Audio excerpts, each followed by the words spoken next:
Hi నమస్తే welcome to Naresh maths classes. Problem గమనించిన ఒకసారి. The rates of simple interest in two banks A and B are in the ratio 5:4. A person wants to deposit his total savings in two banks in such a way that he received equal half yearly interest from both. He should deposit the savings in banks A and B in the ratio is.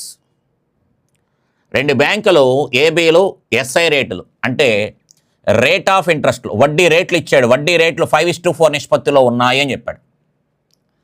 తన పెట్టుబడిని రెండు బ్యాంకులలోనూ అర్ధ సంవత్సరానికి సమానంగా simple interest అంటే SI అంటే simple interest సాధారణ వడ్డీ వచ్చే విధంగా ఏ నిష్పత్తిలో పెట్టుబడి చేయాలి, ఏ నిష్పత్తిలో, ఇక్కడ తన పెట్టుబడిని అని చెప్పాడు కాబట్టి ఇక్కడ రాయక్కర్లా, ఏ నిష్పత్తిలో తన పెట్టుబడిని పెట్టాలి అని చెప్తున్నాడు రెండు బ్యాంకుల్లో. క్లియర్గా గమనించండి ఒకసారి. ఇక్కడ వడ్డీలు సమానము అని చెప్పాడు.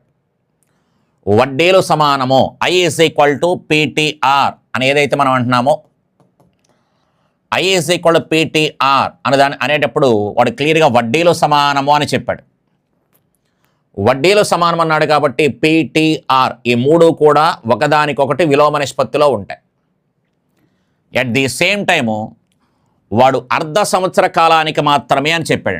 అంటే ఇక్కడ కాలాలు కూడా సమానం. అంటే ఒకే కాలం పాటు అర్ధ సంవత్సరం కావచ్చు, సంవత్సరం కావచ్చు, 2 సంవత్సరాలు కావచ్చు, అంటే ఎన్ని సంవత్సరాలని కావచ్చు, క్లియర్గా కాలము కూడా సమానం. అంటే దేని గురించి మాట్లాడుతున్నాడు ఇప్పుడు అంటే కనుక పెట్టుబడికి రేట్ ఆఫ్ ఇంట్రెస్ట్కి రిలేషన్. పెట్టుబడికి రేట్ ఆఫ్ ఇంట్రెస్ట్కి రిలేషన్ ఏంటయ్యా అంటే కనుక క్లియర్గా మనకి రెండు కూడా మనకి ఇన్వర్స్ రేషియోలో ఉంటాయి. అంటే విలోమ నిష్పత్తిలో ఉంటాయి. ఎప్పుడైతే మనకి వడ్డీలు సమానమో అనే పదం వాడాడు కాబట్టి ఈ మూడు కూడా మనకి విలోమ నిష్పత్తిలో ఉంటాయి. గతంలో కూడా మాట్లాడాను. ఏదైతే టాపిక్ చెప్తాడో ఆ టాపిక్కి సంబంధించి పలానా సమానము, ఆ రిజల్ట్ సమానము. లాభ నష్టాలకు వస్తే కనుక అమ్మిన వెలలో సమానము. ఇక్కడ వడ్డీలు సమానము అని కానీ మొత్తాలు సమానము అని కానీ అంటాడు. కాలము దూరానికి వెళ్తే కనుక దూరాలు సమానము అంటాడు. కాలము పని టాపిక్ వెళ్తే కనుక పని సమానము అంటాడు. ఇలా ఎప్పుడైతే మనకి సమానం అంటాడో కస కట్టొచ్చు, విలోమ నిష్పత్తి ఇన్వర్స్ రేషియో కూడా వేసుకోవచ్చు, లేదా మారోగం పని అని కూడా చెప్పాను. కాబట్టి దీంట్లో ఇక్కడ నేను ఇన్వర్స్ రేషియో అని చిన్న వర్డ్ వాడుకొని చాలా ఈజీగా చేసుకుంటున్నాను. అందుకని పిఆర్లు మనకి ఎలా ఉంటాయంటే కనుక క్లియర్గా మనకి విలోమ నిష్పత్తిలో ఉంటాయి. అందుకని వాడు మనకి ఇచ్చింది ఏంటి కనుక రేట్ ఆఫ్ ఇంట్రెస్ట్లు ఇచ్చేటప్పుడు ఒకసారి రేట్ ఆఫ్ ఇంట్రెస్ట్ వాడు మనకిచ్చింది రేట్ ఆఫ్ ఇంట్రెస్ట్ 5:4 రేషియో. ఆటోమేటిక్గా మనకు కావాల్సినటువంటి ప్రిన్సిపల్ అంటే అసలు మనకి దీనికి విలోమ నిష్పత్తి కాబట్టి 4:5 రేషియోలో ఉంటాయి. 4:5 రేషియోలో ఉంటాయి అని చెప్పొచ్చు. ఓకే అండి, అలా సింపుల్గా మనం లెక్కను ఈజీగా చేసుకోవచ్చు. ఇక్కడ ఏదైతే కాన్సెప్ట్ మాట్లాడుకున్నామో ఆ కాన్సెప్ట్ మీద బాగా డిపెండ్ అవ్వండి. ఆ కాన్సెప్ట్ గురించి నీకు నువ్వుగా సెల్ఫ్ టీచింగ్ చేసుకో. ఓకే అండి, next one.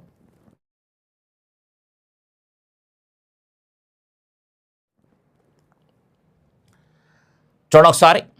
A sum of 2,600 is lent out in 2 parts in such a way that the interest on one part at 10% for 5 years is equal to the another at 9% for 6 years. The sum lent out at 10% is 2,600 అసలును 2 భాగాలుగా చేసి 5 సంవత్సరాలకు 10% వడ్డీ రేటుతోను 10% వడ్డీ రేటుతో అంటే కనుక 1 సంవత్సరానికి 10% చొప్పున 5 సంవత్సరాల కాలానికి అని చెప్పాడు. అంటే క్లియర్గా ఇక్కడ 50% వడ్డీ వస్తుంది. మొదటి భాగం దగ్గర 50% వడ్డీ వస్తుంది. సంవత్సరానికి 10% చొప్పున 5 సంవత్సరాలకు అనగానే 5 పదులు 50% వడ్డీ వస్తుంది. అలాగే రెండవ భాగం మీద 9% వడ్డీ రేటు చొప్పున 6 సంవత్సరాల కాలానికి అని చెప్పాడు కాబట్టి క్లియర్గా మనకి ఇక్కడ 54% వడ్డీ వస్తుంది. సంవత్సరానికి 9% చొప్పున 6 సంవత్సరాలు కాబట్టి 6 9 54% వడ్డీ వస్తుంది. ఈ రెండింటి మీద ఒకే వడ్డీ వచ్చే విధంగా వడ్డీలు సమానము అని చెప్పాడు.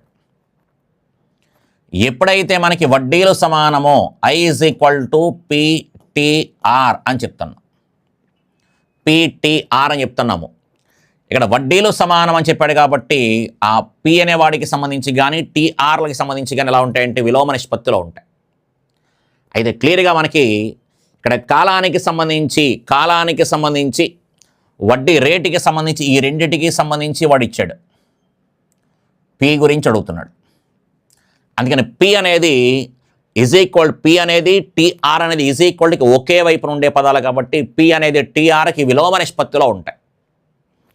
పి అనేది టీఆర్కి విలోమ నిష్పత్తిలో ఉంటాయని చెప్తున్నాం. ఆ టీఆర్ఏ ఇక్కడేమో టీఆర్ టీ ఇంటూ ఆర్ కాలము ఇంటూ వడ్డీ రేటు అదే చేశాను ఇక్కడ 5 years కలిపి వచ్చినటువంటి వడ్డీ పర్సంటేజ్. అందుకని టీఆర్ పి అనే మనకి ఎలా ఉంటాయంటే కనుక క్లియర్గా మనకి విలోమ నిష్పత్తిలో ఉంటాయని చెప్పుకుంటున్నాం. విలోమ నిష్పత్తిలో ఉంటాయి అని చెప్పుకుంటున్నాం. అందుకని ఈ ఆర్ లేదా టీఆర్ అంటే కాలంతో పాటు కనుక లింక్ చేసుకుంటే ఇది 50%, ఇది వచ్చి 54%. ఒకటి 50%, ఇంకొకటి 54%. అదేని ప్రిన్సిపల్ వడ్డీ అసలు రెండు కూడా మనకి విలోమ నిష్పత్తిలో ఉంటాయని చెప్పుకుంటున్నాం. విలోమ నిష్పత్తి అన్నాం కాబట్టి 50కి 54కి రివర్స్ రేషియో A:B విలోమ నిష్పత్తి ఎంత B:A. అందుకే రెండు పదాలు ఉన్నప్పుడు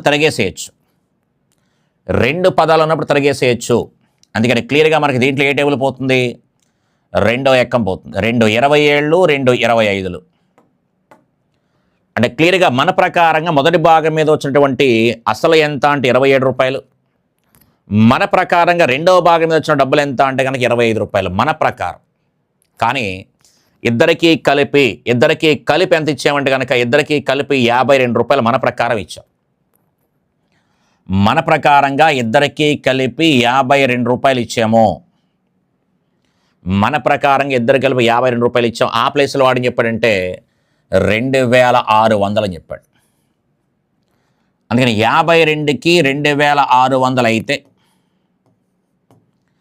52కి 2600 అయితే వాడు అడిగిన ప్రశ్న క్లియర్గా 10% వడ్డీ రేటుతో ఎంత ఇచ్చామని అడుగుతున్నాడు. 10% వడ్డీ రేటుతో అంటే కనుక 10% ఇచ్చిన వాడు అంటే కనుక వీడు 10% సంబంధించిన వాడు వీడు కాబట్టి వాడికి సంబంధించిన నెంబర్ ఎంత 27. వాడికి సంబంధించిన నెంబర్ ఎంత అంటే కనుక 27. 10% వడ్డీకి ఇచ్చిన వాడు అంటే మొదటివాడు 10% వడ్డీకి ఇచ్చిన వాడు ఎవడు అంటే కనుక 27 మొదటివాడు. ఇక్కడ క్లియర్గా ఈ 52కి సంబంధించి చూడండి ఒకసారి. 52లో సగం 26, 27లో సగం ఎంత అంటే కనుక క్లియర్గా మనకి 13.5 అని చెప్పొచ్చు. అయితే 2 zeros ఉన్నాయి కాబట్టి ఒక 0 తీసేస్తే 135. 135 పక్కన మనకి ఒక 0 రాసేసుకోవచ్చు. లేదు అనుకుంటే కనుక 52 5లు 260 కాబట్టి 27 5లు అని రాసుకోవచ్చు. అండ్ నేను ఎలా రాశానంటే కనుక 52లో సగం 26 ఎక్స్ట్రా 2 zeros ఉన్నాయి. అలాగే 27లో సగం 13.5 అంటే 13.5 కదా. అందుకని ఆ పాయింట్కి ఒక 0 పీకేసాం. పాయింట్ ఒక 0 పీకేస్తే ఇంకో 0 ఉంది. అందుకని 135 పక్కన 0 రాశాను.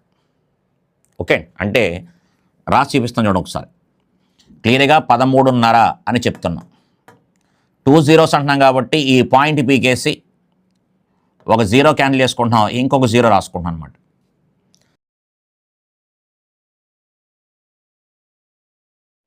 Okay, next one. అలాగే ఈ ప్రాబ్లం కూడా గమనించండి ఒకసారి.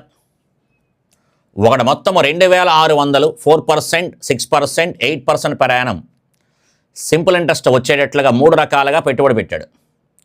సంవత్సరాంతానికి 3 ఒకే వడ్డీ వచ్చే విధంగా వడ్డీలు సమానం అని చెప్తున్నాడు. వడ్డీలు సమానము అంటే I = PTRలో ఇది సమానం అని చెప్పాడు. కాబట్టి సంవత్సరాంతానికి అని చెప్పాడు కాబట్టి కాలము కూడా సమానంగానే ఇచ్చాడు. వాడిచ్చినటువంటి రేట్ ఆఫ్ ఇంట్రెస్ట్లు 4, 6, 8. ప్రిన్సిపల్కి సంబంధించిన పెట్టుబడి గురించి అడిగాడు కాబట్టి రెండు మనకి ఎలా ఉంటాయంటే విలోమ నిష్పత్తిలో ఉంటాయి. రెండు కూడా మనకి విలోమ నిష్పత్తిలో ఉంటాయి. ఇక్కడ కాలాలు కూడా సమానంగానే ఇచ్చాడు. గత ప్రాబ్లంలో కాలాలు వేరువేరుగా ఇచ్చాడు. అందుకని కాలంతో రేట్ ఆఫ్ ఇంట్రెస్ట్ మనం ఏం చేస్తాం, మల్టిప్లై చేస్తాం.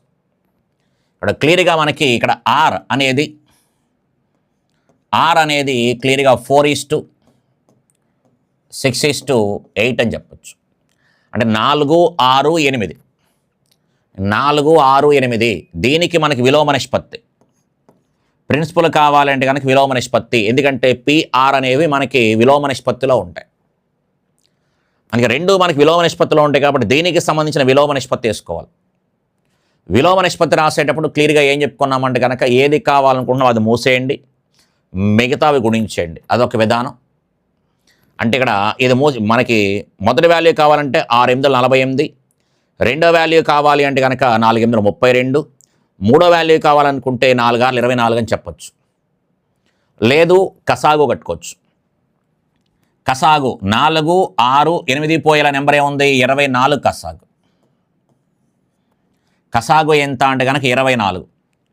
కాబట్టి ఇది క్లియర్గా 24 అవ్వాలంటే కనుక 4×6 = 24, ఇది 24 అవ్వాలంటే 6×4 = 24, ఇది 24 అవ్వాలంటే కనుక 8×3 = 24. 24, 24, 24 ఇలా సమానంగా ఉంటుంది. విలోమ నిష్పత్తి వేసినప్పుడు కానీ కసాగు కట్టినప్పుడు కానీ ఏవైతే పదాలు ఉంటాయో పిఆర్ మల్టిప్లై చేస్తే ఒకే వాల్యూ వస్తూ ఉంటుంది. ఇక్కడ క్లియర్గా మొదటి వాడికి మనం మొదటి భాగం వచ్చి 6 రూపాయలు, రెండవ భాగం వచ్చి 4 రూపాయలు, అదేవిధంగా మూడవ భాగం 3 రూపాయలు. ఇలా టోటల్గా మనం ఇచ్చిన డబ్బులు ఎంత అంటే కనుక 13. టోటల్గా మనం ఇచ్చిన డబ్బులు ఎంత అంటే కనుక 13 రూపాయలు. ఆ ప్లేస్లో వాడేమి ఇచ్చాడు? 2600 మొత్తం ఇచ్చాడు. అందుకని 13కి 2600 అయితే వాడు అడిగింది 4% వడ్డీకి ఇచ్చిన అమౌంట్ అడిగాడు. 4% అంటే కనుక ఫస్ట్ పార్ట్. 4% అంటే కనుక ఫస్ట్ పార్ట్కి సంబంధించిన నెంబర్ ఎంత ఉంది అంటే కనుక 6 ఉంది. కాబట్టి 6కి ఎంత అని. 13కి డబల్ ఎంత? 26. 13కి డబల్ ఎంత అంటే కనుక 26. సేమ్ కదా మనకి 6కి కూడా డబల్ ఎంత అన్నాం అనుకోండి 12 అవుతుంది. 6కి డబల్ ఎంత అంటే 12, ఎక్స్ట్రా 2 zeros. అందుకని సమాధానం ఎంత అంటే కనుక క్లియర్గా 1200 అని చెప్పచ్చు.